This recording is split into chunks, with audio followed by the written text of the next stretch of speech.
Good afternoon, everyone. My name is Nicole Fernandez. I'm the Maternal Infant Health Project Manager here at Wayside Recovery Center. And I would like to welcome you today to our session this afternoon with Dr. Jessica Daigle. We will be talking with you today about equity in the NICU, empowering BIPOC families for healthier beginnings. We will have time to hear from Dr. Jess, and then at the end, we will have time for questions. We'd ask you to use the Q&A for any questions, and also you can use the chat feature as well.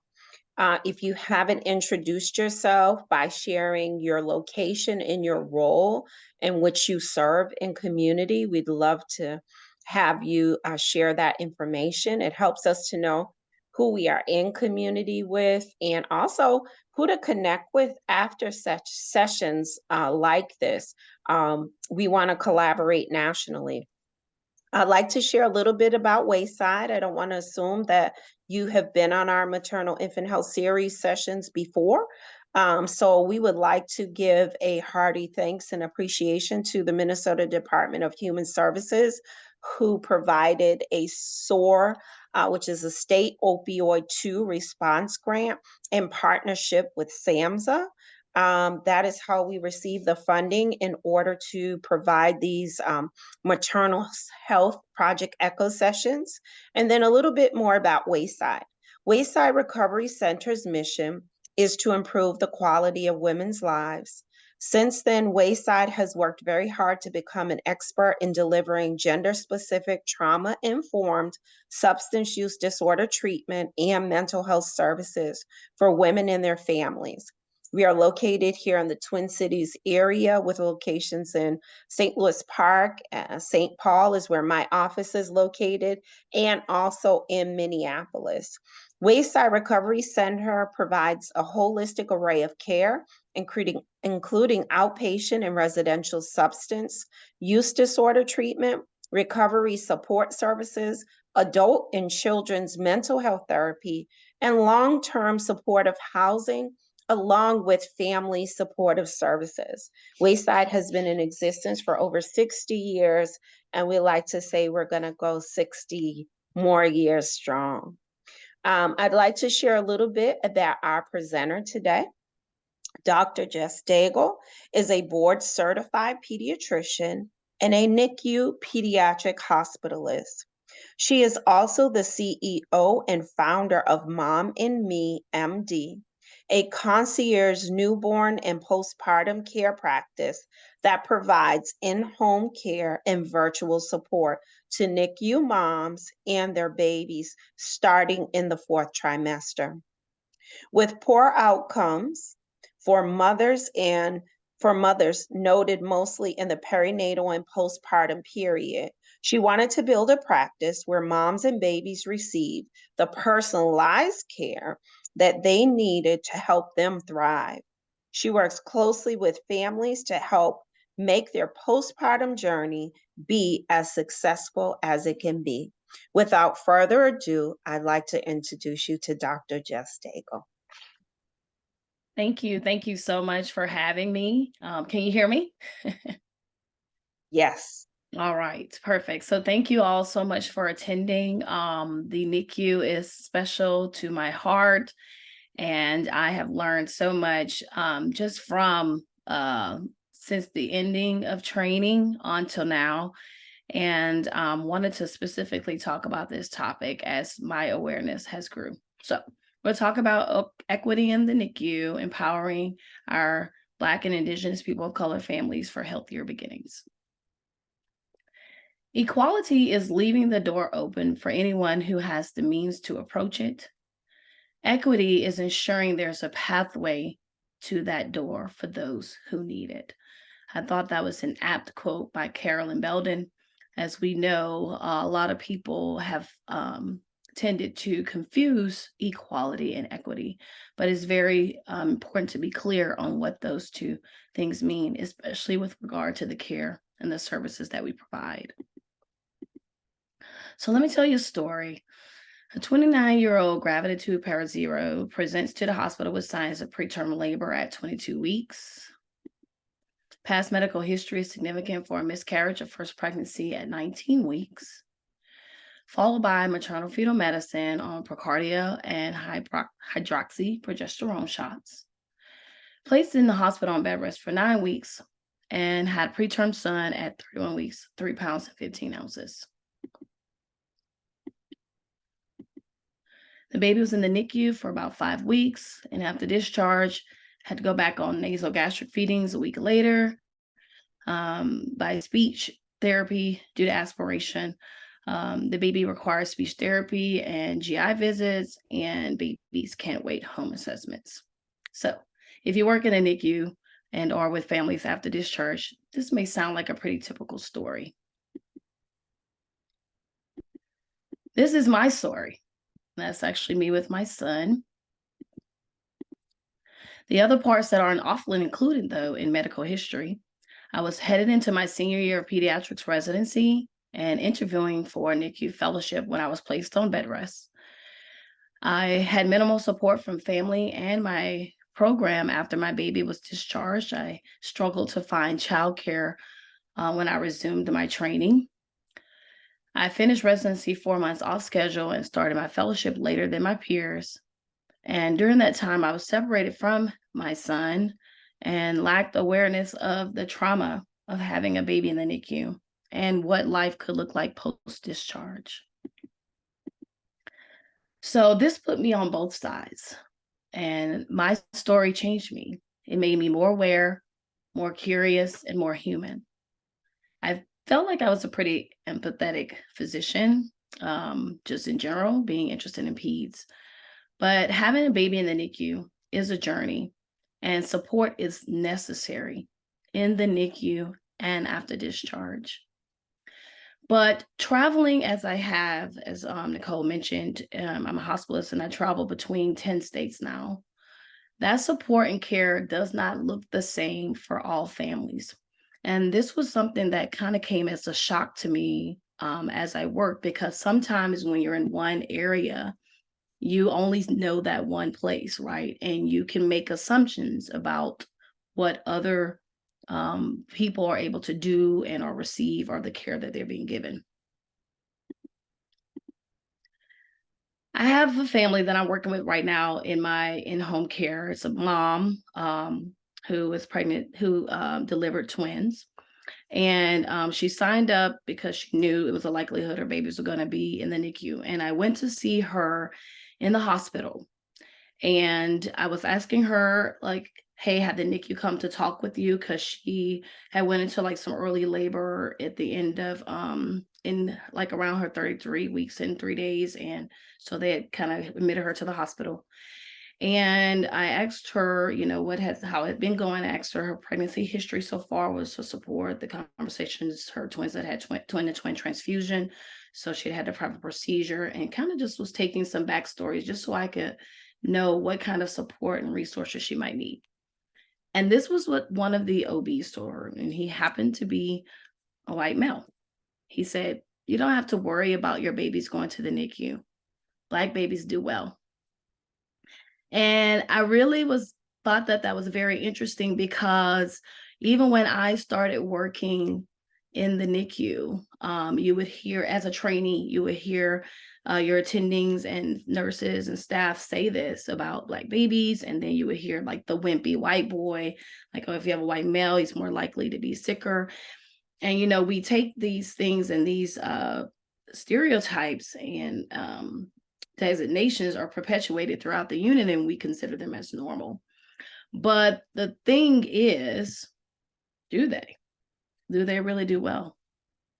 We know that racial and ethnic disparities in newborn health have persisted for decades.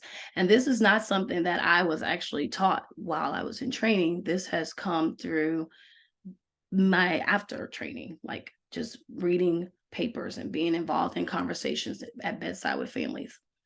Compared to white infants, Black infants are 2 times as likely to be born preterm and more likely to experience serious complications when delivered preterm. So the part about them doing well is that maybe initially they don't always necessarily need longer respiratory support. But how is that mindset that they do well? How is that showing up in the unit? What is that allowing to happen or not happen? Is it perpetuating this idea that this Black infant may not need this type of support or resource because they're going to be okay? And preterm infants who are very low birth weight account for 70% of neonatal deaths and are predominantly Black. And we know disparities in neonatal outcomes are also elevated among other groups. So not just Black infants, but Hispanic, American Indian, Puerto Ricans. So I began to wonder about like interactions in the unit. And I wondered, what do you see if you work in the NICU, if you work in the nursery, even from when the mom hits the door? What do you see when a BIPOC baby or mom is in the hospital and her baby is admitted to the NICU? What are you considering? What is going through your mind?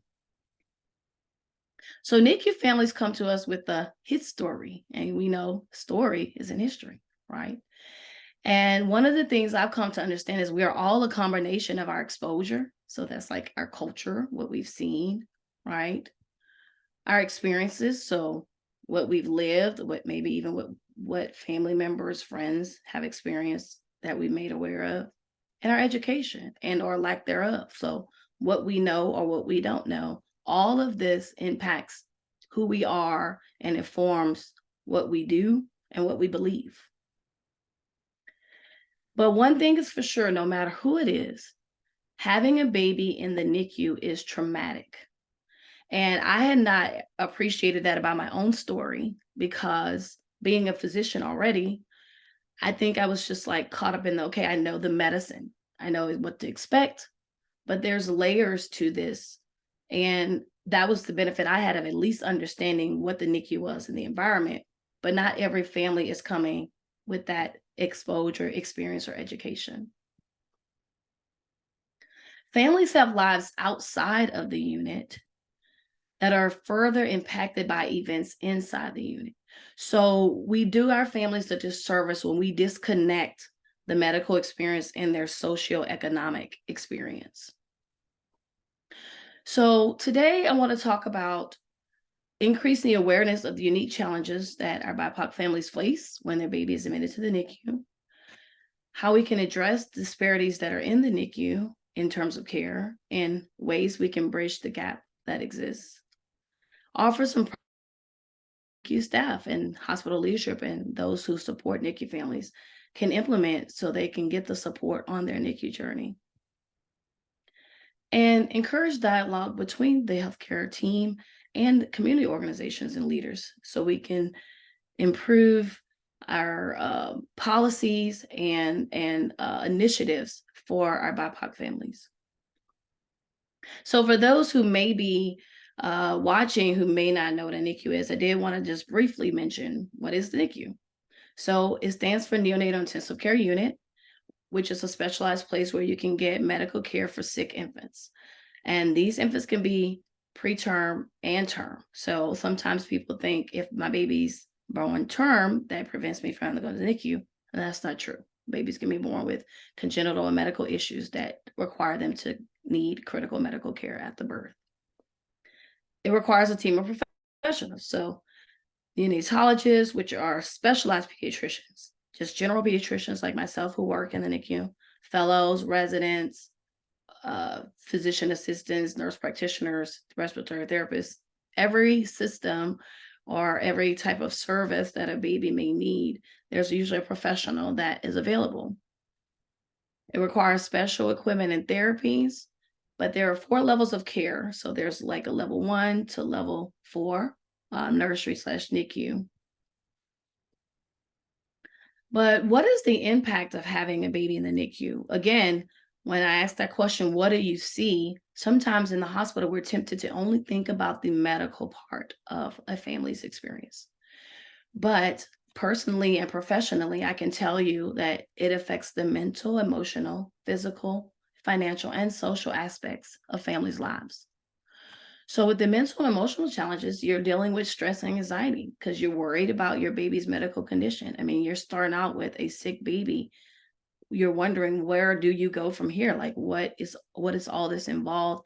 How serious is this condition? Is this a medical condition that will resolve quickly, or will it be lifelong?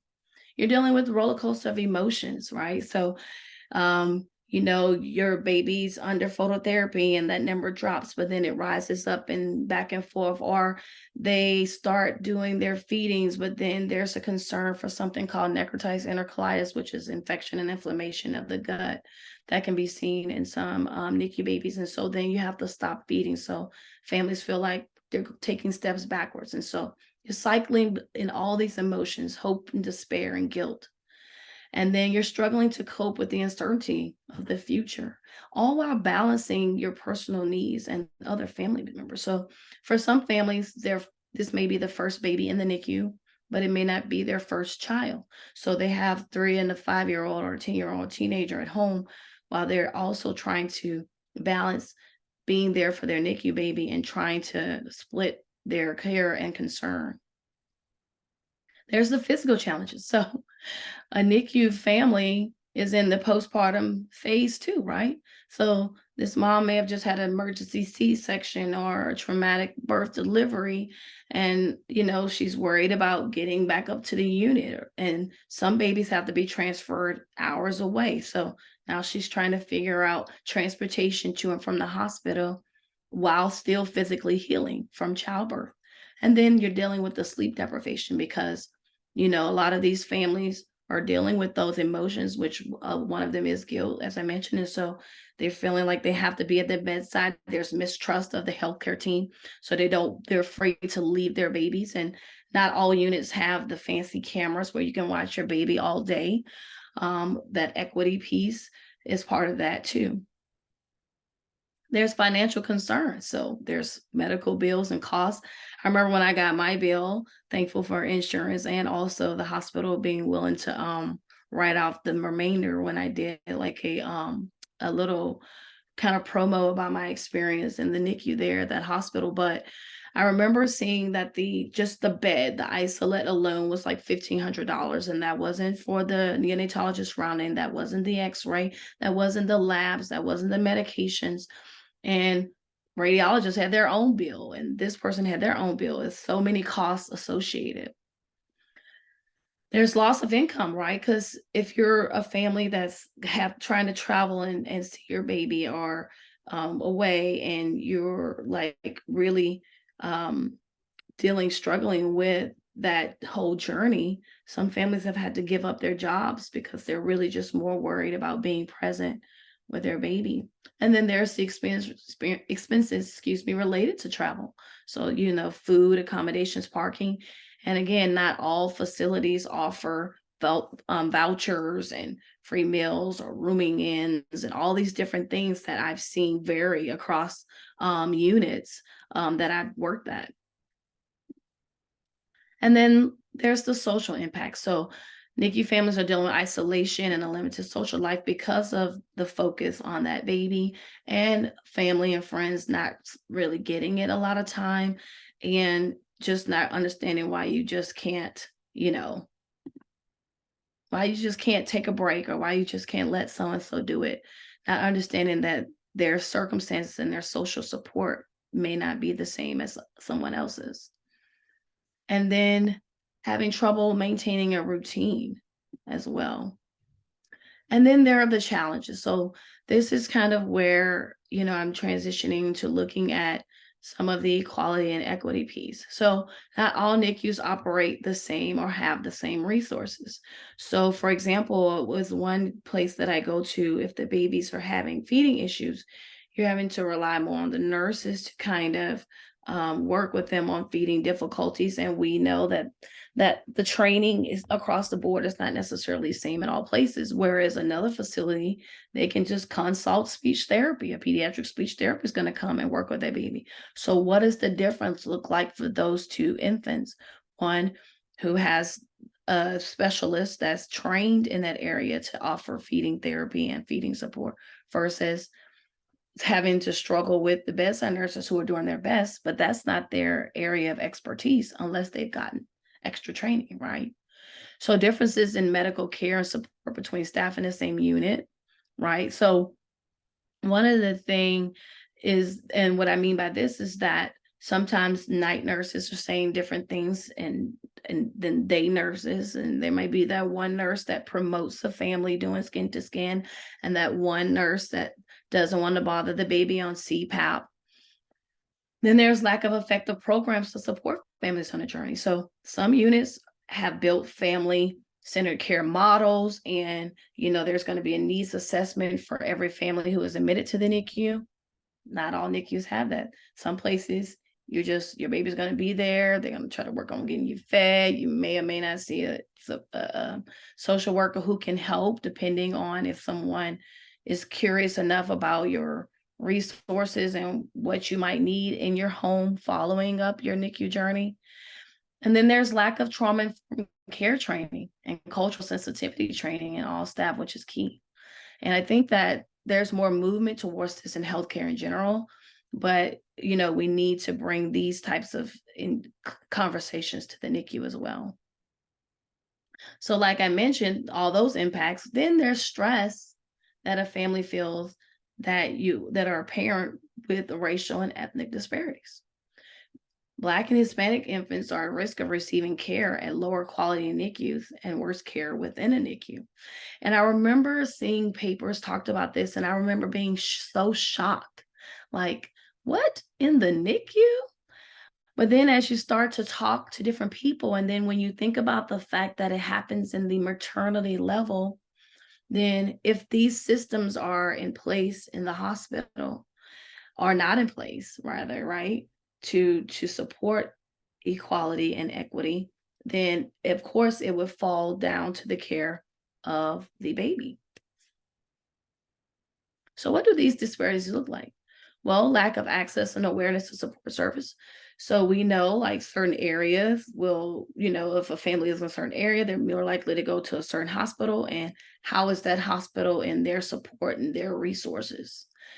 Lack of health education and communication barriers. So the difference between you have a Hispanic family and actually having a service that talks to them via video. Like I've been in a unit that had the mobile like video where you can select any language and the person will come up on the video and speak to them in their language, versus somebody trying to piecemeal it, or maybe use somebody on the unit who speaks Spanish, but have they been trained in how to communicate medically, right? Because just because you understand the language, do you know the way to present that information so that the family's being educated the right way? Implicit bias and stereotypes and systemic racism. Are people aware of their own biases and stereotypes and how that communicates, right? So I give the example, if you think that a Black mom who doesn't call all every day, if she doesn't care about her baby, when she does show up, how are you treating her? Have you been curious to say, I wonder what barrier there is to her not calling every day or showing up every day, or you just have made a judgment about her, like, oh, she doesn't care about this child because of X, Y, and Z, instead of, I wonder if there's some way we can help her be more engaged or feel more engaged in her NICU journey. And then the socioeconomic factors, all of these things tie together, right? So if there's a barrier financially, what does that look like in terms of her getting to the unit? And what does that look like with her interaction with you, and so on? So social determinants of health impact NICU families too. And I think this is no surprise, right? So to fully support the needs of NICU patients, we all must understand the circumstances in which these patients and parents live. So their childcare access, their food, their housing, their transportation utilities, right? So I heard somebody say one time, like, if a mom is worried about her light bill being paid or her situations, that's at the front of her mind compared to the other things. Like, obviously she cares about her NICU baby or her other child, but she's like, if I don't go to this job, I'm not going to even have any money to take care of this child when they come home. And so some of these families are not getting these long weeks and months off to be able to spend the time and have the paid leave and all these things. Some of these families, if they don't go back to work after that specific time, they're really out of luck and support. So what does bridging the gap look like for equality and equity?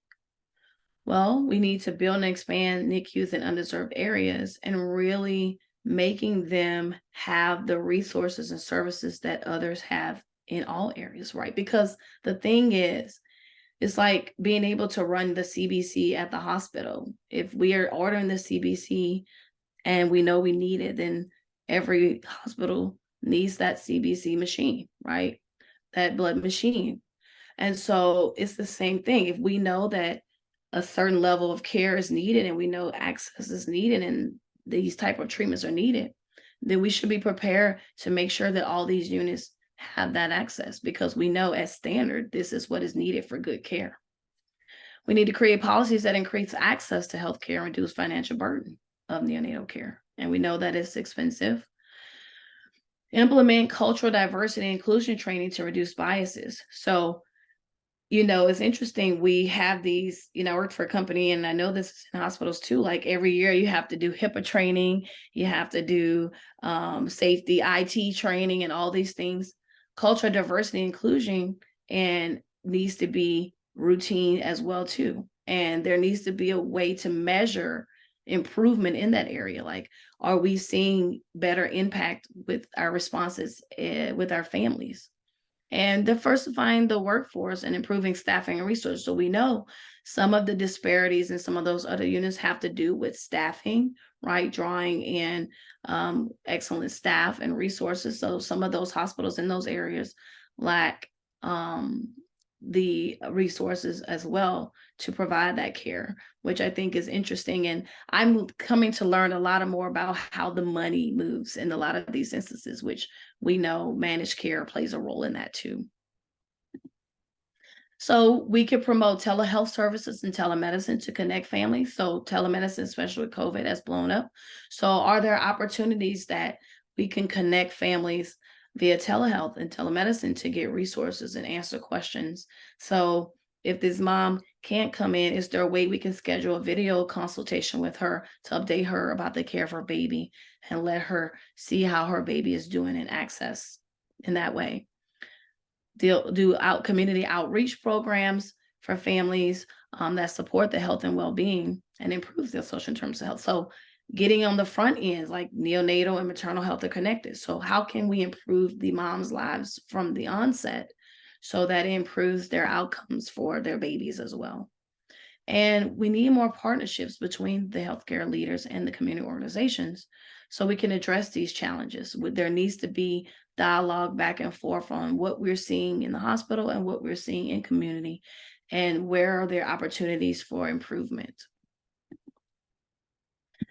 One of the key things too is we need to see our NICU families as people, right? We need to see them as people who have barriers but are trying to be independent. We need to see them as people who are traumatized but working to be resilient. People who are afraid but trying to have faith that things are going to be better. And who need our expertise and our empathy. So it's not enough just to know the medicine, but we need to speak to their experience and validate it and let them know that we see them more than just in this medical capacity. So what are ways that we can support our BIPOC NICU families? Awareness, curiosity, and humanism are key. And if you follow me in any capacity, I speak to these three things repetitively because I believe it is what has caused me to be the type of physician I am today. And these are the building blocks to finding and implementing solutions. Because if you are aware that there are issues and you're curious about why things are happening or not happening, and you're tapping into the humanism that we all want at our core, the same things, to feel safe and secure and have support, then you'll start looking for opportunities instead of at the roadblocks that you feel exists. So one of the things is giving emotional support. So we need to implement compassion and empathy in our care with families. And I know people will be like, well, Dr. Jess, we're just busy. And when I hit the unit, it's this concern and this concern and this concern. And I can tell you that as a doctor, I have the same concerns, but I still manage to implement these two things in my care with every family. And I spoke at the NICU mental health conference with Hand to Hold, and it was a neurosurgeon that gave a talk about grief connecting us. And he said it takes 17 seconds to make a good, solid connection with the family. And so it really doesn't take much more than being intentional about it. Even if it's just saying, hey, Miss Jones, how you doing? So glad you can make it today. How have you been doing? Let's look at the positives of what your babies did today, making that connection with them, showing them how they're important in their babies' lives, including them. That doesn't even take 15 seconds. Validate their experience. I know that this is hard. I know it's hard for you to come here and leave every day. How are you holding up? Is there a way we can connect you with the community, or here's this resource? And then when we give it in a few days, when we talk to the next time, hey, have you had a chance to connect with this resource?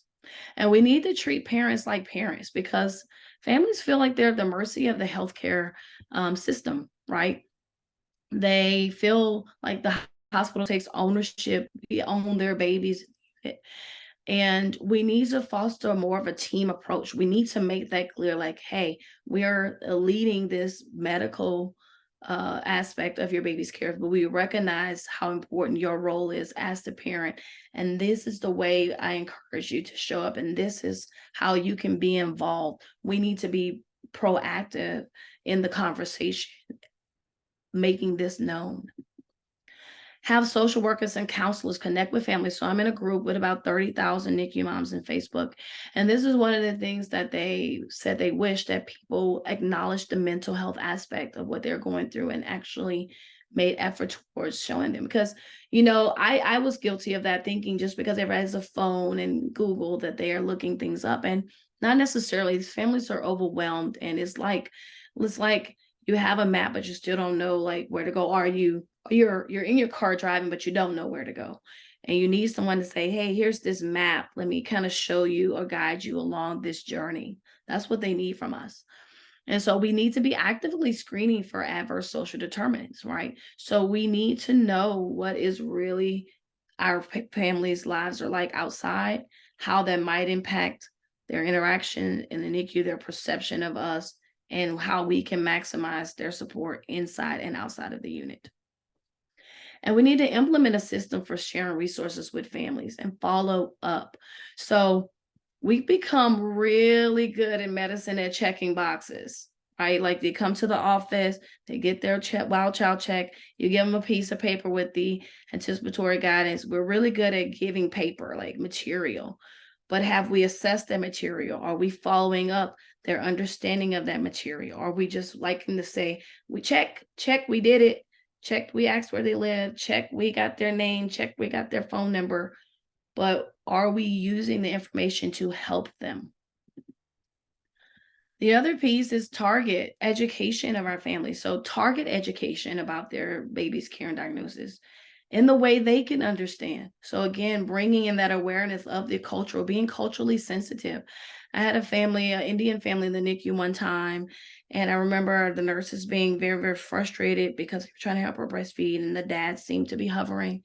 And I decided to talk with them and ask them about their culture and like, what is it like when they have a baby in India, and what does that look like?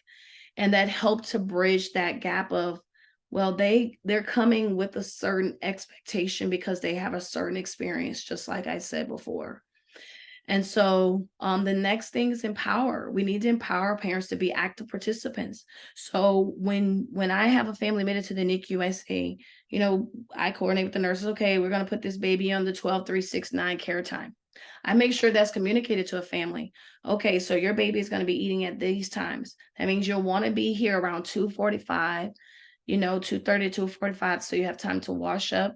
That way you can do the diaper change, because the nurses like to change their diaper. And then you can start with the feeding. being very clear and direct with families about when they can do stuff and what they're able to do. I've seen families show up and do it. And I've seen the opposite when assumptions were made that they just knew it and then they didn't. And then people have the chatter begins. And it's like, did you really make sure that this family was very clear on their care, the care time of their baby and what they were able to do?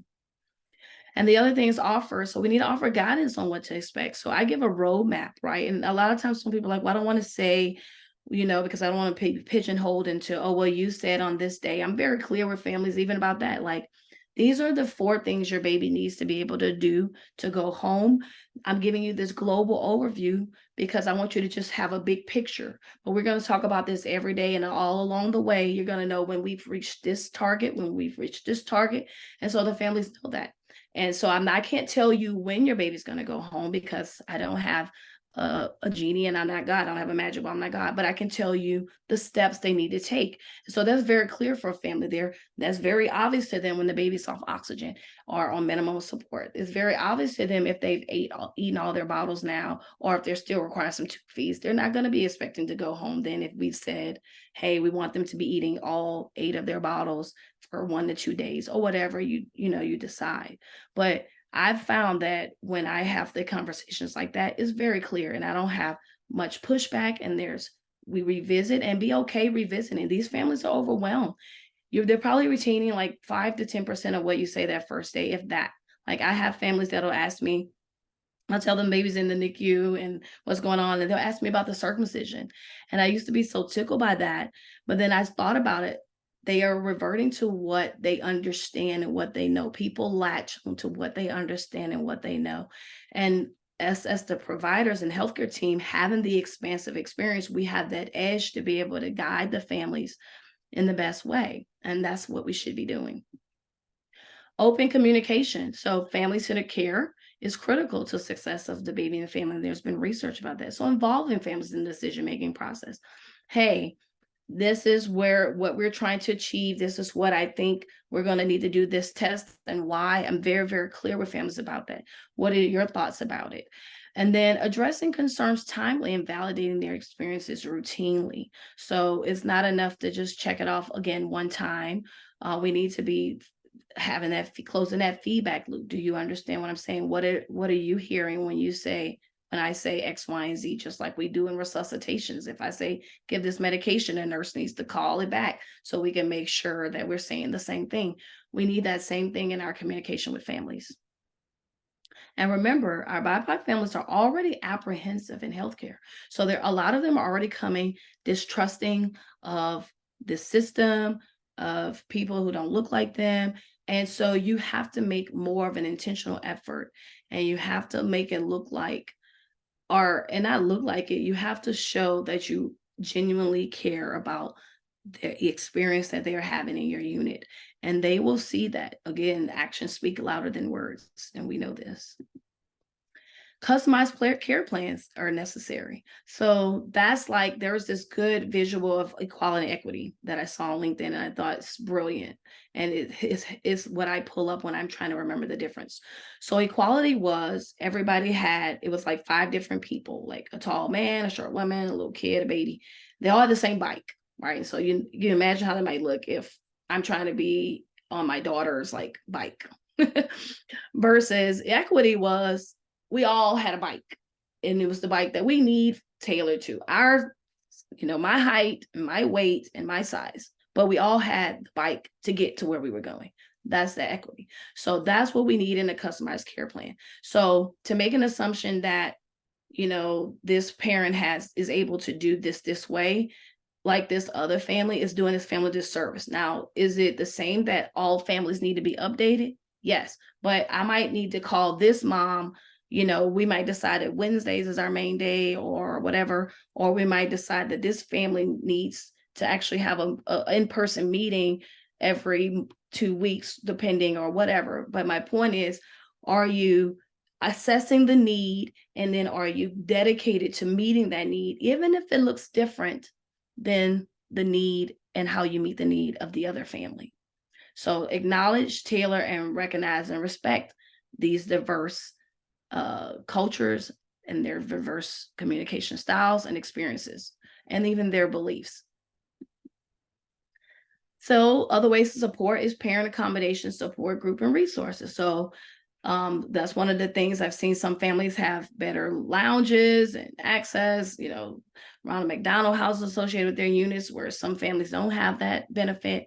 Offering kangaroo care, rooming in, and breastfeeding support. So I've even seen how some families, especially my Black and Hispanic families, there are a lot of assumptions made about whether they will breastfeed or not, or whether they will want a pump or not. Have you given them the opportunity?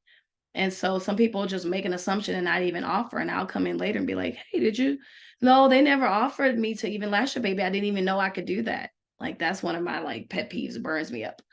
Like, ask every family, let them tell you no. And then again, even say, hey, what's your hesitation? Because sometimes it's because they've been fed some misinformation about their experience that makes them believe one thing or another.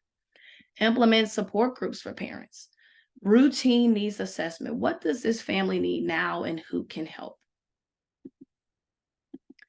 Even the discharge home. So this gets to the support out of the NICU. So making sure we're prepping, revisiting, connecting, and transitioning our families well. I had another client that when she was getting ready to go home, she was like, they were saying the baby's going home, and it was like the day before, they were like, okay, your baby's going home tomorrow. To me, that's unacceptable. Like, a family knows, like, the week before, they know we're heading there, because I'm already seeing some patterns in the baby that's supportive. And I'm clear about that. Like, hey, we're getting in the right direction.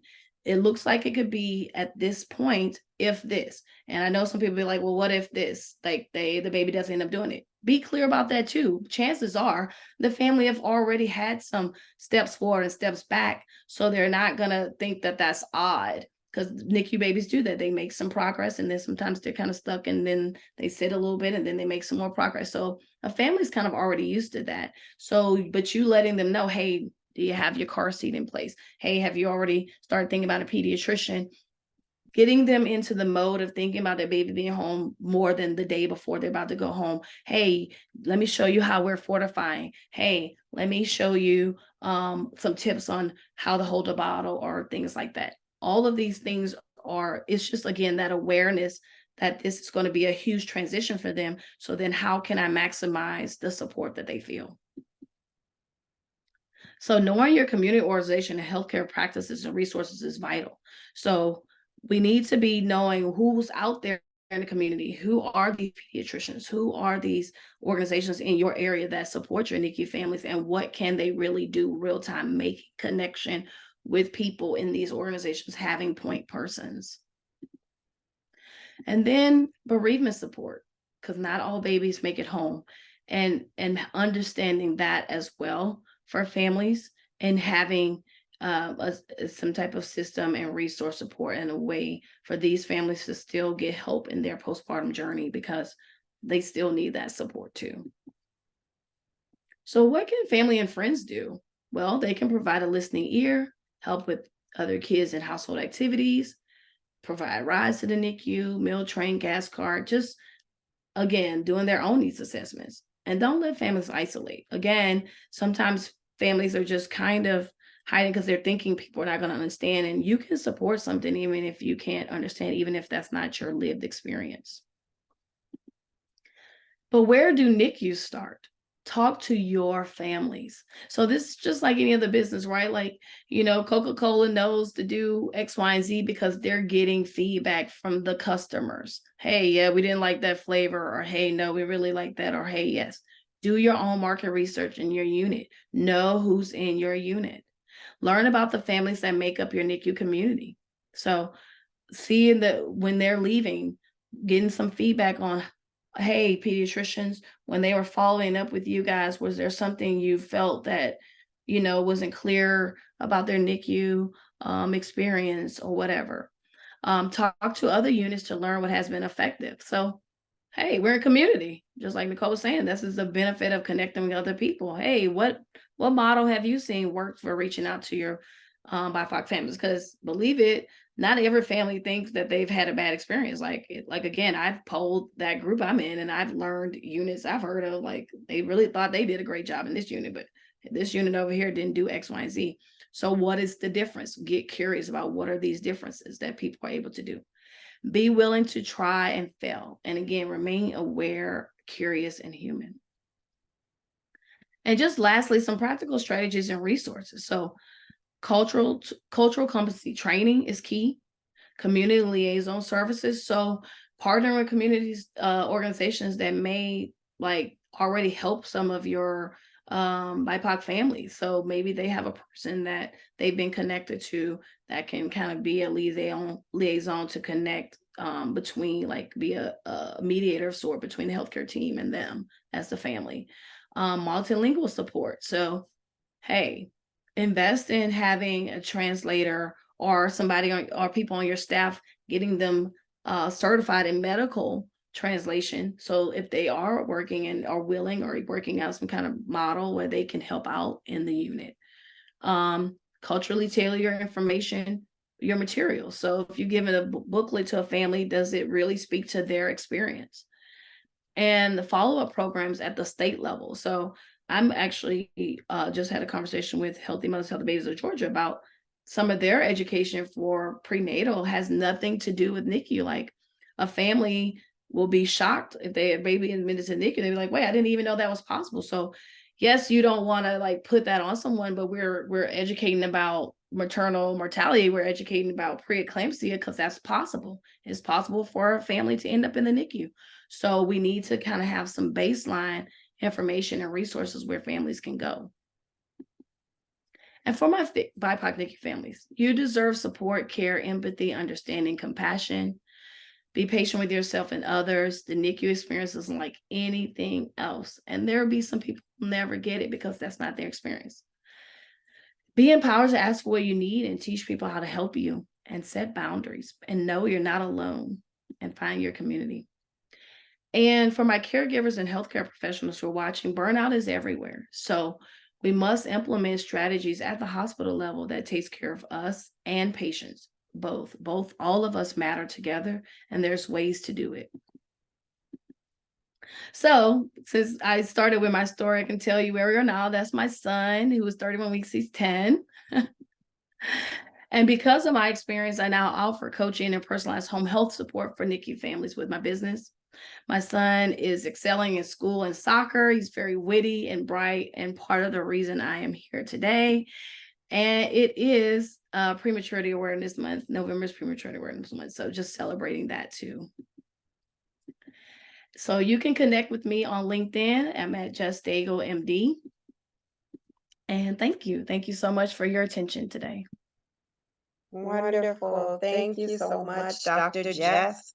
I just appreciate the candor and the clarity around relationship building, and how even in practices and processes or policies that we may have, that we can dig a little deeper and look at them and see, are we leaving out NICU moms? Who are we leaving out, right? In terms of BIPOC or birthing people. So I just really thank you and appreciate that clear detail and drilling down in ways that we all can make improvement and collaborate to support families in need.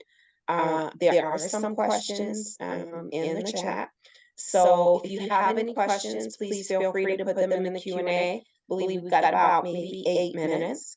The first question says, how can men help with advocacy approaches for NICU, maternal health, and hospital settings? What a great question.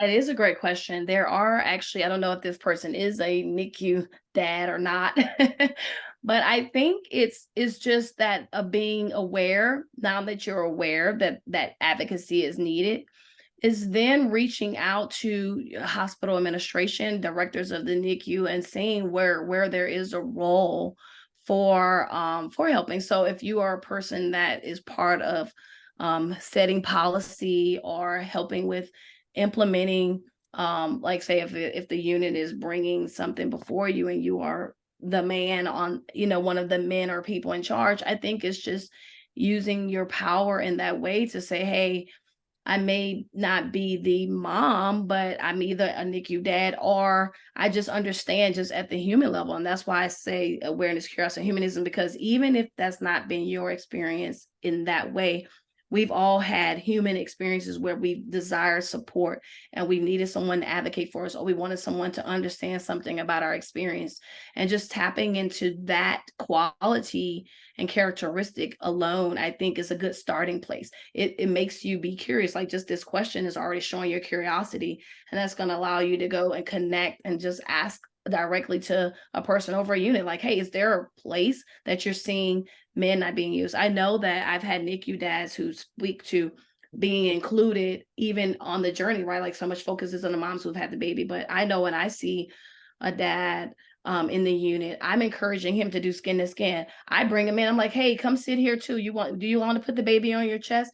It's just a simple acknowledging that they're present and saying, hey, what questions you have? I look at both of them when I'm talking. I don't just center my focus on the mom. It's just really being intentional. When you're intentional, you're going to think differently. You're going to take different steps and ask questions and be open.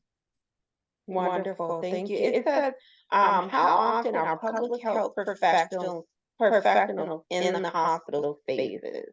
That's a good question. I'm not really sure that I personally see people unless they're like MD, MPH or something like that. But I would have to wonder, what do they mean in specifically, like what type of public health professionals?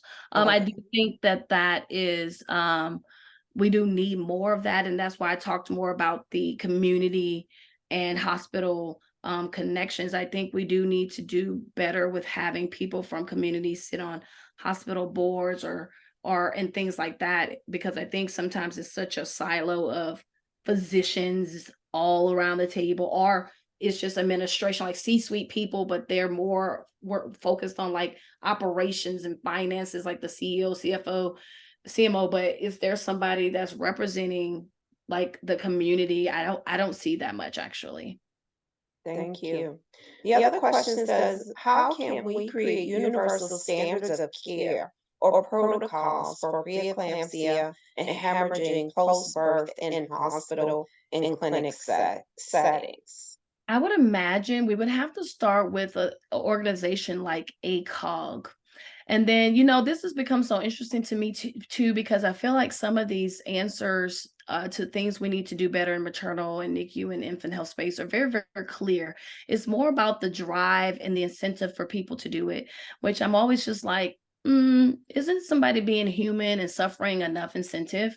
But we know apparently that that's not enough. And so I have wanted to kind of just even talk to hospital administration, like even locally, and just be like, what would make you move in this area? Because that's what we really need to know. I've actually posted on LinkedIn today, like, people keep talking about all this research, but we have research. What are we doing with the numbers? What are we doing with the information we're seeing? And one of the things I noticed, I don't see hospital administration or managed care insurance people joining in those conversations. I don't see posts from presidents of hospitals saying, hey, this is what, whatever Wellstar or Boston Medical is doing or whatever. I don't see that. And I'm not saying it's not there, but it's not obvious. I don't see these folks commenting on these types of posts. And we really need buy-in at the hospital level, because this is where most of the people are receiving care. Great, thank you for that answer.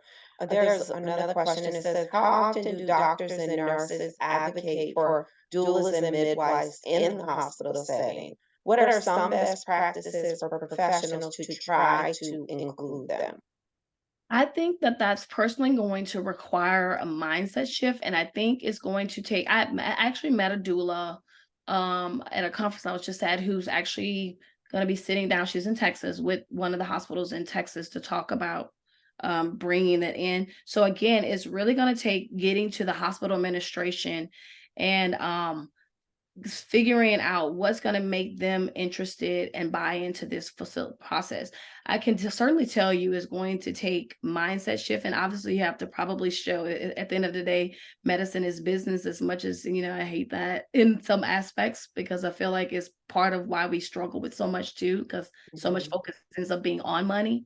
But yet money is needed to make business run right. But I really think it's a mindset shift. I've had some OBs who are more open. I've had some, especially some of the older OBs, who think that they're just getting in the way, or things like that. So it's really going to take partnering with the younger, I think, generation, the people who are more now forward thinking about midwives and doulas, and probably start with facilities who are implementing midwives. Because I think if you're already using a midwife, you already have a different view of the kind of care that you want to deliver. So I would probably start with organizations who are open-minded in that way, but it's really going to require a mindset shift, because I can tell you, like, so much chatter is perpetuated on the units. I hear so much of it myself.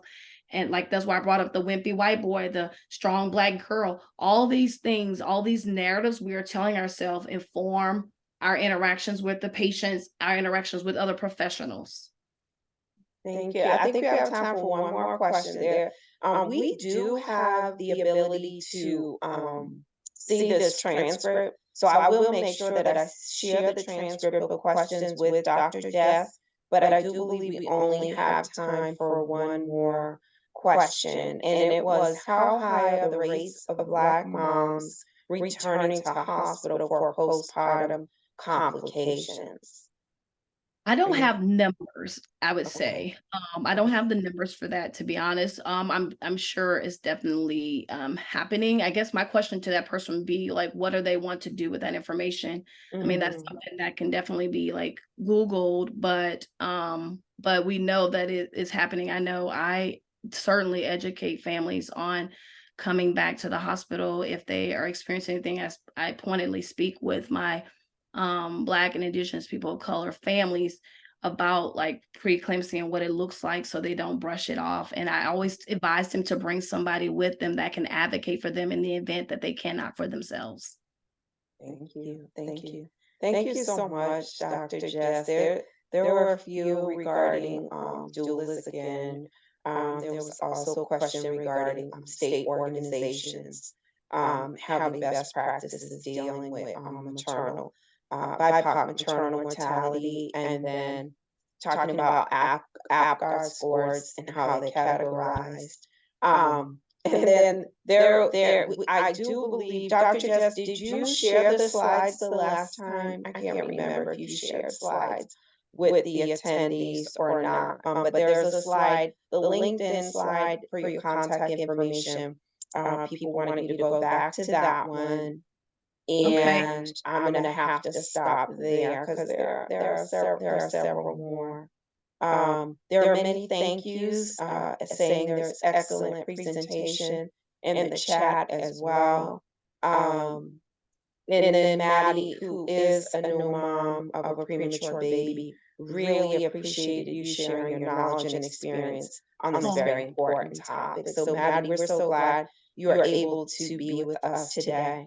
Again, I have put the maternal health page, the link to our landing page. You can go back and watch the recording once it's posted by next week. You are available to receive CEUs for this, but we ask that you complete the survey that you'll receive in the next 24 to 48 hours. And we hope to see you at the upcoming conference and the upcoming maternal infant health series sessions that will be coming up. And we just hope that you all stay well and stay safe. And thank you so much for attending today. can I say one thing? I Sure. What I'll do is I did copy and paste the other questions. I assume you have all the emails. I'll answer the questions and then you can send out the response in an email to all the people in the group. Wonderful. Thank you so much. No Thank you, problem. Thank everyone. you all. And thanks to SAMHSA and Minnesota Department of Human Services, our state opioid response to grant for the funding for this session. Have a great day, everyone.